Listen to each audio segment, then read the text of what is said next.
Hello दोस्तों, स्वागत है आपका my YouTube channel government job classes में। मैं आज आपको हिंदी साहित्य में आदिकाल टॉपिक से संबंधित कुछ प्रश्न करवाऊंगी। आदिकाल समय सीमा इस आदिकाल की समय सीमा 1050 से 1375 विक्रमी बताई गई है। राजनीतिक परिस्थितियाँ इसमें हर्षवर्धन का समय बताया गया है।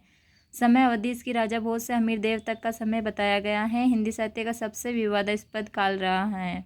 आदिकाल का नामकरण वीर गाथा काल। रामचंद्र शुक्ल ने इसको वीर गाथा काल कहा है। 12 ग्रंथों के आधार पर वीर गाथा काल को अनिर्दिष्ट लोक प्रवृत्ति का काल भी कहते हैं। आदिकाल हजारी प्रसाद द्विवेदी ने इसको आदिकाल कहा है। अंतर्विरोध व व्यागतों का काल भी कहते हैं। चारण काल ग्रियर्सन ने कहा है। संधि व चारण काल डॉक्टर रामकुमार वर्मा ने कहा है।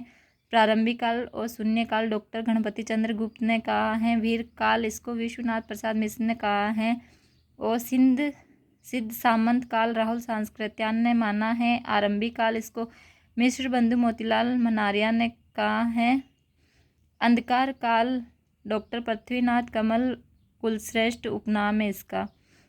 विजपवन काल इसको महावीर प्रसाद द्विवेदी ने कहा है। जे काव्य काल या बाल्यकाल डॉक्टर रमाशंकर शुक्ल व रसाल ने कहा है। संक्रमण काल इसको रामखिलावन पांडे डॉक्टर हरिश्चंद्र ने कहा है। संक्रांति काल रामप्रसाद मिश्र ने कहा है।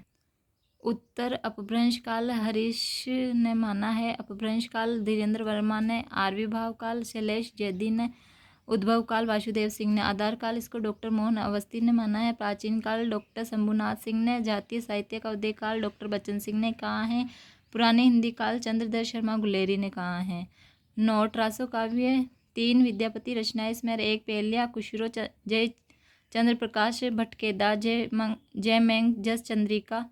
नोट रामचंद्र शुक्ल ने आदिकाल की काव्य भाषा के बारे में कहा है कि जब तक बोलचाल की भाषा रही तब तक उसे देश भाषा या अवहट कहा गया, लेकिन जब ये साहित्यिक हुई तब इसे अपभ्रंश नाम दिया गया। अपभ्रंश की रचनाएं कीर्तिलता कीर्ति पताका हमीर रासो विजयपाल रासो मानी जाती है। नोट हजारी प्रसाद द्विवेदी के अनुसार रामचंद्र शुक्ल ने हिंदी साहित्य के इतिहास को कवि वृंत संग्रह की पिटारी से बाहर निकाला।